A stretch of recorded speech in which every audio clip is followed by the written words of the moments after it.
Good morning from Sylhet. হয় চরম গরম পাবো অথবা বৃষ্টির টাইপের একটা ওয়েদার পাবো। তো এটা হচ্ছে জেল রোডের জেলখানা। আচ্ছা, একটা ইনফো দিতে চাই, সেটা হচ্ছে এপ্রিল মাসের ঘর তাপে পাংতুমায় দেখতে কেমন। 1 2 আম্মা, এই ভিডিওটা তোমার জন্য। দেখো, আমি সবজি দিয়েও ভাত খাই। এই মুহূর্তে আমরা বাংলাদেশে, আর ঠিক পর মুহূর্তে আমরা ইন্ডিয়া। ধুমসে বৃষ্টি, আপনারা কতটুকু দেখতে পাচ্ছেন জানি না। বৃষ্টির সাথে নিজেকে চেনার জন্য প্রকৃতিকে ধন্যবাদ জানানোর জন্য সোলো ওয়াক। আর এই রাস্তার মতো ছিল খরাযুক্ত আমাদের বিছানাকান্দি ট্রিপ। তাও চলুন দেখে আসি কি হলো। হাই এভরিওয়ান, রাকিব আবার চলে আসলাম একটা নতুন ভিডিও নিয়ে। তো আজকের ভিডিওর মূল টপিক হচ্ছে অনেকদিন একটা ছোটখাটো ট্রিপ দেওয়া হয় না, like one day trip or day trip. তো আমি এক ফ্রেন্ডের সাথে আলোচনা করছিলাম যে একটা কিছু করা দরকার, রোজা গেল, অনেক কিছু হয়ে গেল, তো ট্রিপ দেওয়া হলো না। তো সে বললো যে ঠিক আছে, বৈশাখ মাস হতে পারে আমরা ঝড় তুফান পাবো অথবা চরম খরা টাইপের গরম পাবো, তো কোনোটা এক্সপিরিয়েন্স করা হয়নি। তো আমি আচ্ছা ঠিক আছে, তাহলে বেশি বৃষ্টির সুযোগ হয় সিলেটে, এবং আপনার খরা পড়লে আমি শিওর ওই সাইডে ভালোই খরা পড়বে গরমের। তো যেটাই পাই ওইটাই এনজয় করার চেষ্টা করবো, ওইটার মধ্যে কোথায় কোথায় ঘোরা যায় সেটার একটা চেষ্টা করবো আমরা। তো অ্যাকচুয়ালি কোথায় যাবো এখন আমরা ঠিক করি নাই, আমরা টাউনে পৌঁছানোর পরে ঠিক করবো যে কোথায় যাওয়া যায়। তো বাদ বাকি কথা এখান থেকে বের হয়ে হবে। তো কথা না বাড়ি আমরা চলে গেলাম মহাখালী বাস টার্মিনালে, এবং গিয়ে দেখলাম যে 4G পাওয়ারের জায়গাটা যথেষ্ট ময়লা হয়ে আছে, এবং ইয়েস, এইভাবে আমরা মেনটেন করে থাকি। এনিওয়ে, সো এই বাসটা আমরা হায়ার করলাম। আমি পুরো বাস না, জাস্ট দুইটা সিট বুক করেছি আমরা। প্রথমে ভাবছিলাম যে বাসটা খুবই ভালোই হবে, বাইরে দেখে তাই লাগলো, বাট ভিতরে সিটটা খুবই ভাঙাচোরা ছিল। এন্ড আমাদের পুরো ট্রিপটা খাড়া হয়ে বসে থাকতে হয়েছে। খাড়া হয়ে বসে থাকার পরেও সকাল হয়ে গেল, এবং আমরা তারপরে প্রাকৃতিক দৃশ্য উপভোগ করতে করতে সিলেট টাউনের দিকে রওনা দিলাম। এই সময়টা ওয়েদারটা মোটামুটি ভালো ছিল, আমরা যে নন এসি বাসে এসেছি তেমন একটা ফিল ছিল না। সিলেটে ঢুকে দেখলাম ওয়েদারটা খুবই খুবই ভালো, একটু আগে বৃষ্টি হয়ে গিয়েছিল, তাই খুব একটা ঠান্ডা ফিল পাচ্ছিলাম। ওয়েল, উপভোগ করার মতোই ছিল। নেমে গেলাম সিলেট বাস টার্মিনালে। এখান থেকে আমাদের হোটেলের পথে যাত্রা শুরু করতে হবে। জায়গাটা খুবই ভালো লাগছিল, যদিও একটু থাকতে পারলে ভালো লাগতো। আমরা সিলেট পৌঁছে গেছি, বাস টার্মিনাল। এখন এখান থেকে একটা রোবটকে নিয়ে যাচ্ছি হচ্ছে জেল রোড। বাহ, রোবট হাতও মারতে পারে, ব্রেন আছে তার মানে। টার্মিনাল থেকে আমাদের হোটেলের দূরত্ব ছিল প্রায় 3.5 কিলোমিটার। যেহেতু খুব ভোরে নেমেছি, তাই ওয়েদারটা খুবই সুদিং ছিল, ভালোই লাগছিল। তো সুরমা নদীর বিউটি দেখতে দেখতে, উপভোগ করতে করতে আমরা হোটেলের দিকে যাত্রা শুরু করেছিলাম। এন্ড ইয়েস, আমরা কিন্তু যথেষ্ট ক্ষুধার্ত, তো আগে আমরা খেতে নামবো, তারপরে গিয়ে হোটেলে চেক ইন করবো। তো আমরা আমাদের হোটেলের পাশে পানসি ইন এবং হোটেল এন্ড রেস্টুরেন্টটা পেয়ে গেলাম। এদের এখানে থাকার ব্যবস্থা আছে এবং পাশাপাশি খাবার হোটেলও আছে। দেরি না করে একটু খেয়ে নিলাম। Good morning from Sylhet. তো আমরা গতকাল রাত 11:30টার বাসে এনা পরিবহনে রওনা দিয়ে আজকে সকাল 6:30 নাগাদ সিলেটে নেমে গেছি, সিলেটের বাস টার্মিনালে। তো ওখান থেকে আমাদের যে হোটেলটা, এটা অ্যারাউন্ড 3.5 কিলোমিটার দূরত্ব। দি বাবা লজ হচ্ছে হোটেলটার নাম। মোটামুটি ভোরবেলা এসে তেমন কোনো ফ্যাসিলিটি পাইনি, তবে আশা করা যায় যে পরের দিকে পাবো। একটু পুরানো হোটেল, একটা বিল্ডিং এর 10 তলায়, বাট ওকে ওকে টাইপের, খুব বেশি আহামরি না। এনিওয়ে, পয়েন্ট ওটা না, পয়েন্ট হচ্ছে যে আমাদের প্ল্যান ছিল যে আমরা যখন সিলেট আসবো হয় চরম গরম পাবো অথবা বৃষ্টির টাইপের একটা ওয়েদার পাবো। লাকিলি গরমটা নাই, বৃষ্টি বৃষ্টি সকালে একবার হয়ে গেছে, এবং ওয়েদারটা মোটামুটি খুব ভালো ঠান্ডা আছে। তো আমাদের ইচ্ছে হচ্ছে যে আমরা আজকে বিছানাকান্দি, পাংতুমাই এই এলাকাগুলো ঘুরতে যাব। আশা করি ওয়েদারটা তখনও ভালোই থাকবে। আমরা যেখানে আছি জেল রোড বলে এটাকে, এখান থেকে আমরা চলে যাব হচ্ছে আম্বরখানা। আম্বরখানা থেকে প্রবাবলি বাস নিব, তারপর হচ্ছে পীরের বাজার, পীরের বাজার থেকে নৌকা নিয়ে বিছানাকান্দি। কিন্তু রাস্তায় নেমে আমরা মিষ্টি দেখে আর লোভ সামলাতে পারলাম না, আমরা আগে কিছু মিষ্টি খেলাম, তারপর আবার যাত্রা শুরু করলাম। আমরা টিলা ঘরে চলে আসছি। টিলা ঘর থেকে সিএনজি নিয়ে আমরা যাব আম্বরখানা। আম্বরখানা থেকে আমাদেরকে যেতে হবে হচ্ছে পীরের বাজার, বিছানাকান্দি। তো আম্বরখানা চলে এসেছি, সামনে আম্বরখানা জামে মসজিদ। আমরা এখান থেকে এখন সিএনজি একটা নিব, নিয়ে বিছানাকান্দি থেকে যাব, মানে পীরের বাজার। আচ্ছা, এখানে একটা কথা না বললেই না, সেটা হচ্ছে রাস্তার অবস্থা কিন্তু ভয়াবহ খারাপ। এখানে দেখে ওয়েদারের কারণে অতটা হয়তো বুঝতে পারবেন না, কিন্তু আমাদের একদম হাড্ডি পাউডার হয়ে গেছে। যতটুকু সম্ভব ভালো রাস্তায় ততটুকু ভিডিও করতে পেরেছি, বাকিগুলো আসলে করতে পারি নাই, এতটাই কাদা মাখা অথবা ভাঙাচোরা। তো ওই জায়গাটা যদি কেউ একটু অসুস্থ থাকেন বা ব্যাক পেইন থাকে, আমি রিকোয়েস্ট করবো যে আপাতত এই ট্রিপটা না নেওয়ার জন্য। আর যদি খুবই স্ট্রং হন, ট্রেকিং করতে পারেন, definitely do it. Now I am in India without visa, without any passport. Now how you want to go back to Bangladesh? Just 2 steps. Show us. 2. Now I'm in Bangladesh. Normal ভাই, আপনি আমাদেরকে বলেন আমরা এখন কোথায় আছি আর কোথায় যাচ্ছি, ক্যামেরার দিকে তাকায় বলেন। এখন আপনারা বিছনাকান্দিতে আছেন। ওই যে হ্যাঁ। জি, ওই জায়গায় শুকনা মৌসুম, তো আপনারা বর্ষাকালে আসলে একটু ভালো লাগতো। ওই জায়গায় তো পানি শুকিয়ে গেছে। বর্ষাকাল শুধু বলতে পাথর। কবে? জুন জুলাই মাস? আপনারা জুন জুলাই মাসে আসলে ভালো হয়, ঝর্ণা জুলাই তখন মাসে বেশি ভালো হয়, থাকে, স্পটও বেশি করে করতে পারবেন। পান্তুমে একটা ঝর্ণা আছে, লক্ষণছড়া আছে, আপনার বিছনাকান্দি, তিনটা স্পট এক ট্রলার দিয়ে ঘুরতে পারতেন। আচ্ছা, আমাদের এখন ধরেন আমাদের বন্ধু বান্ধব দর্শক যারা আসবে, ওরা আপনারা কিভাবে খুঁজে পাবে? আপনার নাম, ফোন নাম্বার একটু বলেন। ওইটা আপনার, আমার নাম, মোবাইল নাম্বার আছে 017 70 60 44 10। আর আপনার নাম? আমার নাম মোহাম্মদ নুমান। আমি ওই জায়গায় আম্বরখানা থেকে আপনার বিছনাকান্দি পর্যন্ত রোডে গাড়ি চালাই। আপনার জাফলং সব দিকে পর্যটক যেটা স্পট আছে সিলেটের এই সাইডে, হ্যাঁ, ওই সাইডে ঘুরতে পারি। আপনার নাম্বারটা আমরা এখানে তাহলে লিখে দিব ভিডিওতে, লোকজন আমাদের রেফারেন্স দিয়ে আসলে তো একটু সম্মান দিন, ঠিক আছে? আচ্ছা, এটা আপনাদের সম্মানেই আমরা আছি। ইনশাআল্লাহ, আল্লাহ ভরসা।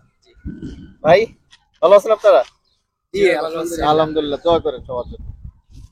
চলেন লাগে আগান, আপনি আগান। এই দেখেন, আমরা বাঙালিরা কি ময়লা করে রাখছি নিজেদের দেশ, যদি এটা দেখানো ঠিক না, বাট আশা করি কেউ এগুলো ক্লিন করবে। সামনে এত সুন্দর নেচার।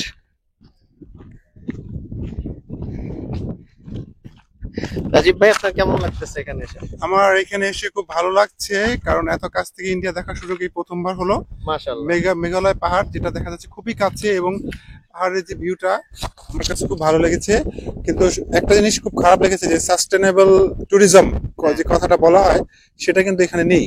অর্থাৎ অর্থাৎ যে কারণে আমরা সেন্ট মার্টিনে যাওয়ার সুযোগ হারিয়েছি 3 বছরের জন্য, সেই একটা কারণে এখানে অনেক চিপসের প্যাকেট এবং চিপসের বিভিন্ন রকম ড্রিঙ্কসের প্যাকেট এখানে পড়ে আছে, প্লাস্টিকের কন্টেনার।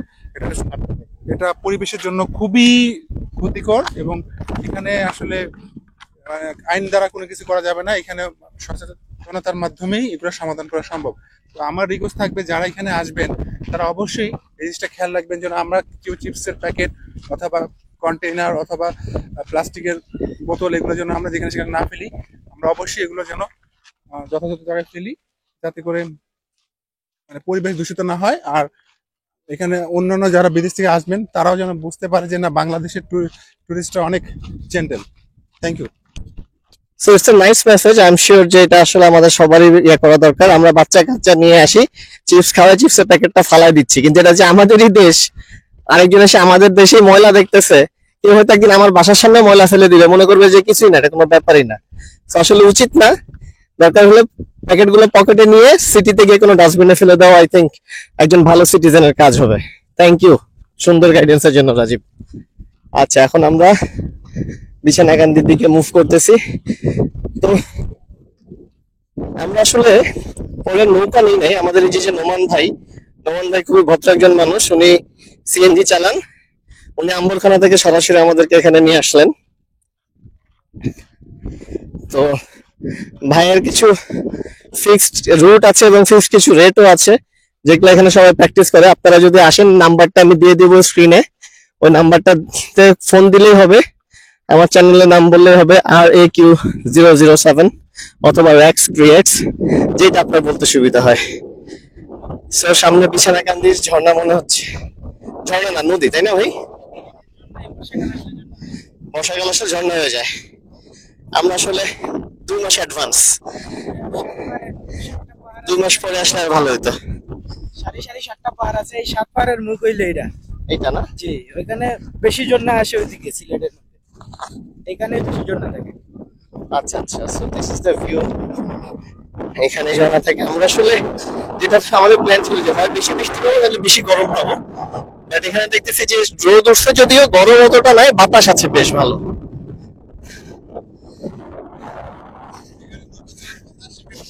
মানে এখানে আসলে হাঁটার কথা না, এখানে নৌকা চলার কথা ছিল, কিন্তু আমরা হচ্ছে এখন হেঁটে যাচ্ছি, তাই না নোমান ভাই? এখানে তো এমনিতে পানিতে ভরপুর থাকে না? আচ্ছা আচ্ছা আচ্ছা আচ্ছা আচ্ছা আচ্ছা। এখানে অলরেডি এক ভাই তার বাইক ক্লিন করতেছেন।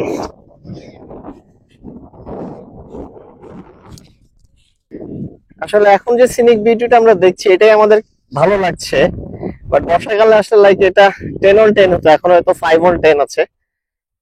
10 on 10 হলে আমরা এই জায়গাগুলোতে পুরো পানি ভরপুর দেখতে পাইতাম। যাই হোক, আলহামদুলিল্লাহ ফর এভরিথিং।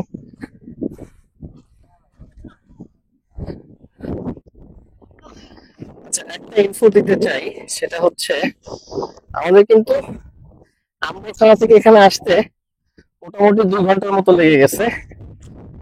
হ্যাঁ, রাস্তা খারাপের কারণে। সো আমরা যে রাস্তাটা আসলে ইউজ করেছি পদে পদে রাস্তা ভায়া, আপনারা আসলে এটা দেখবেন বিকেলে এত সহজে এটা যাবে না, অনেক লম্বা কাজ। আমি শিওর 5-6 বছরের কাজ যদি শুরু করে আর কি, শুরু না করলে বলার কোনো অপেক্ষা রাখে না যে কতদিন লাগবে অথবা আরো ঠিক হবে কিনা। সো ওটা একটু মাথায় রাখবেন যে সিলেট টাউন থেকে বা আম্বরখানা থেকে আসতে সিএনজি যোগে 2 ঘন্টার মতো লাগবে, আর রাস্তা ভালো হলে 40-50 মিনিট লাগতো। তো এটা হচ্ছে এখনকার অবস্থা। পানি একটু ময়লা, কারণ এই জায়গাগুলো শুকিয়ে গেছে। আর ওই যে দূরে দেখা যাচ্ছে যে ওটা হচ্ছে আপনার সেই ইন্ডিয়ান ব্রিজটা। তো কাদের সমস্যা হচ্ছে না তো বন্ধু?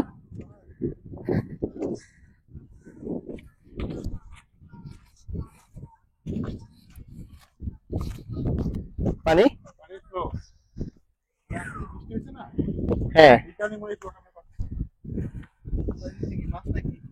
হ্যাঁ, পোনা পোনা।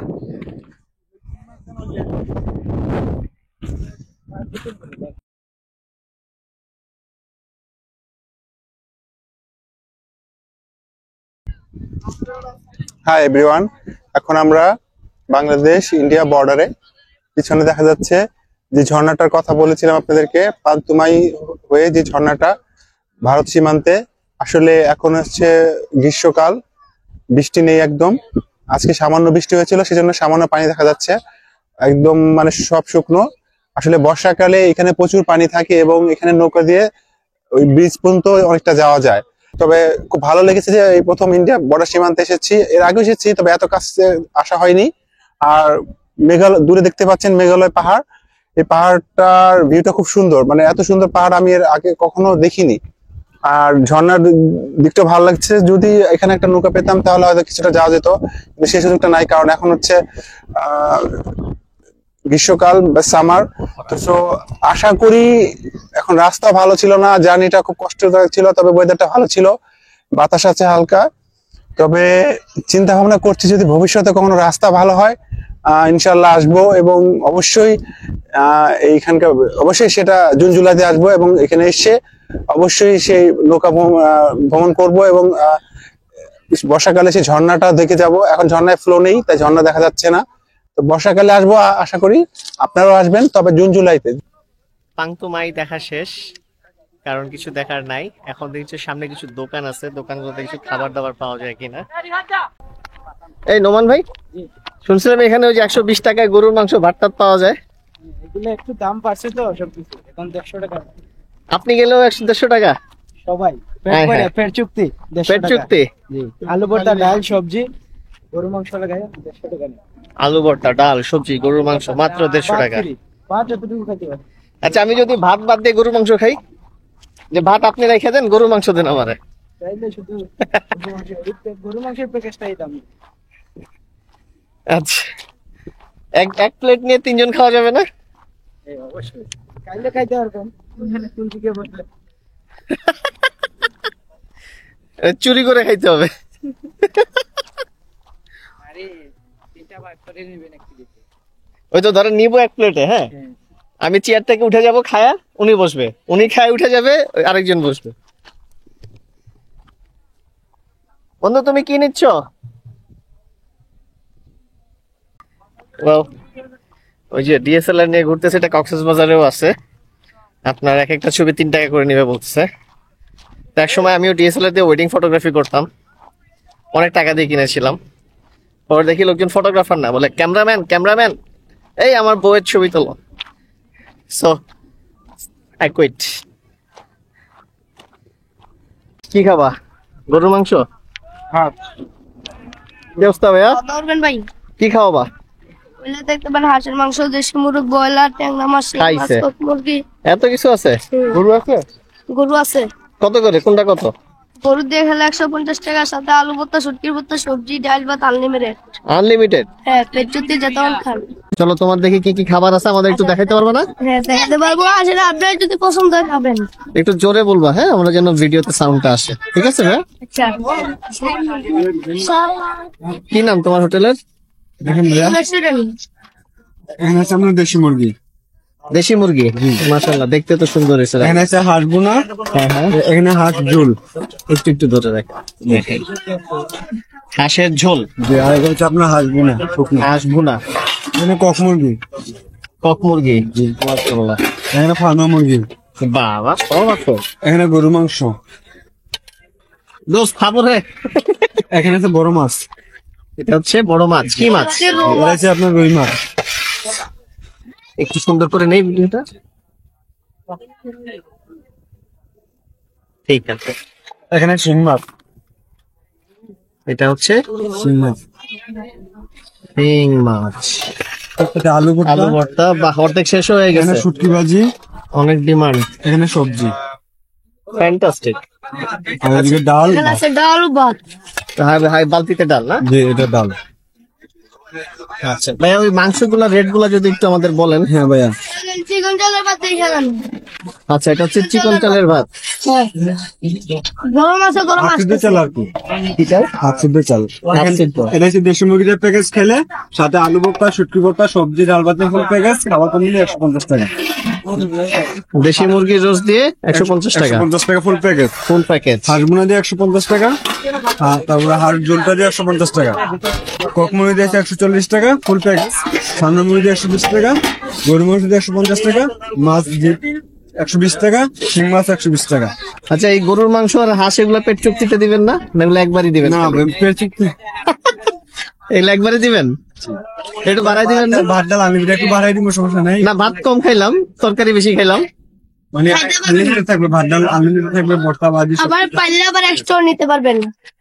পাইলে আবার এক্সট্রা নিতে পারবো? এক্সট্রাও নিতে পারবেন। কি আবার ওটা এক্সট্রার জন্য টাকা নিবা? এক্সট্রা দেবো তো টাকা নিব। কেন? ওই যে হোটেলে তো থোড়া চাইলে থোড়া দেয়, তুমি দিবা না? পুরা তো দিবই। আচ্ছা, খেতে চাস? করি যে খাওয়া কোন দরকার। আচ্ছা, তাহলে তাহলে দুটো মেরে দিই। হ্যাঁ, এখানে খাওয়ার এক্সপিরিয়েন্স আসলে কখনো হয়নি এরকম।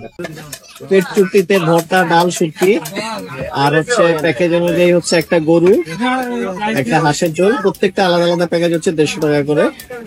হ্যাঁ, আর ভাত, ডাল, ভর্তা, শুটকি আনলিমিটেড, তাই না? তাহলে আমার একটু আপনি খাইতে পারেন। বাটি দিয়ে প্যাকেট করে দাও, মাসে খাই দিই। দিব, সমস্যা নাই। এই সাবান। আর সাথে সাথে এই ধুমছে বৃষ্টি। আপনারা কতটুকু দেখতে পাচ্ছেন জানি না, ক্যামেরা এটা জাস্টিফাই করতে পারবে না, কিন্তু আমরা সরাসরি যে ভিউটা দেখতেছি, এটা আনবিলিভেবল। মাশাআল্লাহ, মাশাআল্লাহ।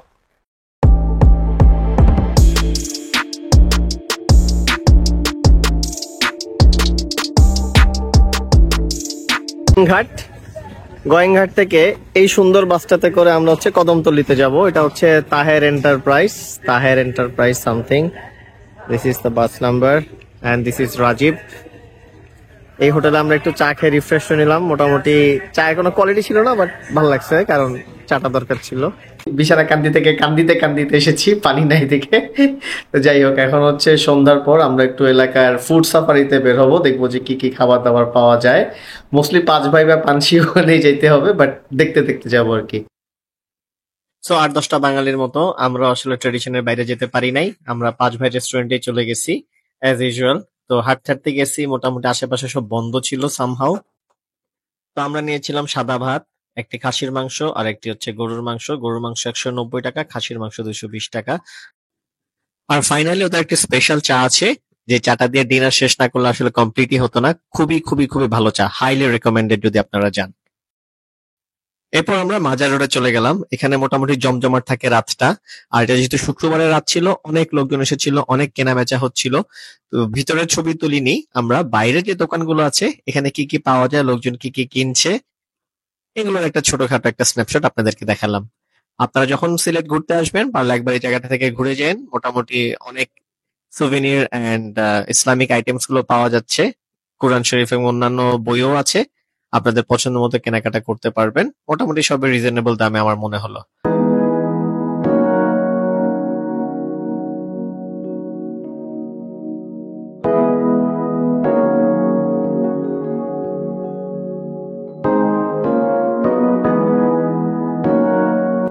তো এরপর আমরা 11:30 একটা বাসে করে, হানিফ পরিবহনের বাসে করে ঢাকার উদ্দেশ্যে রওনা দিলাম। এটা হচ্ছে ভৈরব ব্রিজ। দেখতে দেখতে আসতে খুবই ভালো লাগছিল, যদিও আমি আপনাদেরকে সাজেস্ট করব এই গরমের মধ্যে এই ট্রিপ না দিতে। জুন জুলাইয়ের দিকে যাবেন, তাহলে বেশ ভালো সিনারি পাবেন, ওয়েদারটা ভালো থাকবে, রেইনি সিজন থাকবে। সবাইকে ধন্যবাদ আমার ভিডিও দেখার জন্য।